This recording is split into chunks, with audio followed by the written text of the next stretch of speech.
আসসালামু আলাইকুম। আজকে আমি আপনাদের সাথে কোনো রকম ওভেন ছাড়াই তেলে ভেজে ডোনাটের রেসিপি শেয়ার করব। আর এই ডোনাট বাচ্চা থেকে বড় সবাই অনেক বেশি পছন্দ করে, তাই এই একটা ভিডিও দেখলে আপনারা একদম পারফেক্টভাবে ডোনাট বানাতে পারবেন। আশা করি আমার আজকের এই ডোনাটের রেসিপি আপনাদের কাছে অনেক ভালো লাগবে। প্রথমেই একটা বাটিতে মেজারমেন্ট কাপের 2 কাপ পরিমাণ ময়দা নিয়ে নিচ্ছি।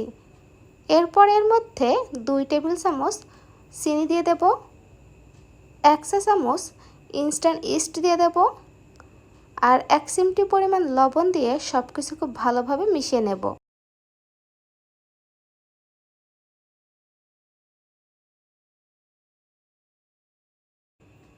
এখন এর মধ্যে কুসুম গরম দুধ দিয়ে একটা ডো তৈরি করে নেব। আপনারা চাইলে এই পর্যায়ে দুধের পরিবর্তে কুসুম গরম পানি ব্যবহার করতে পারেন, কোনো সমস্যা নেই।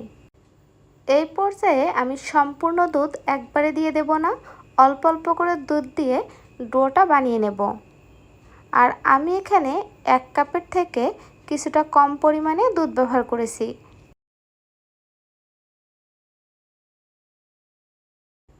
এক কাপ পরিমাণ লিকুইড দুধ নেওয়ার পর ডোটা বানানোর পর আমার 1 টেবিল চামচের মতো দুধ বেঁচে গিয়েছে।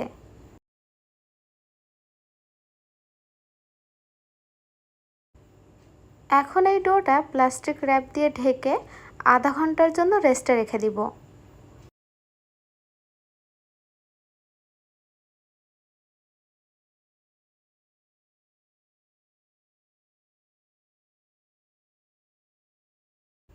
ডো আধা ঘন্টা রেস্টে রাখার পর ফুলে ডাবল হয়ে যাবে।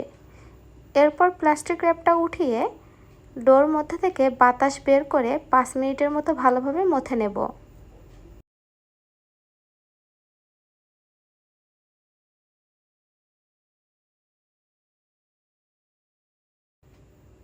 এখন এই ডোর মধ্যে সামান্য পরিমাণে ময়দা দিয়ে ডোটা মোটা রুটির মতো বেলে নেব।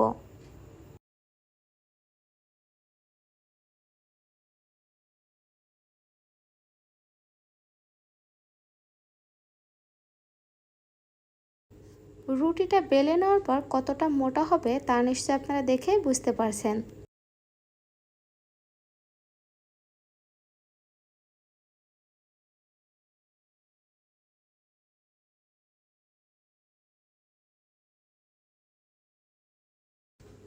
গোল গোল করে কাটা হয়ে গেলে এখন একটা নজেল দিয়ে মাছ থেকে এভাবে ছিদ্র করে নেব। এই কাজ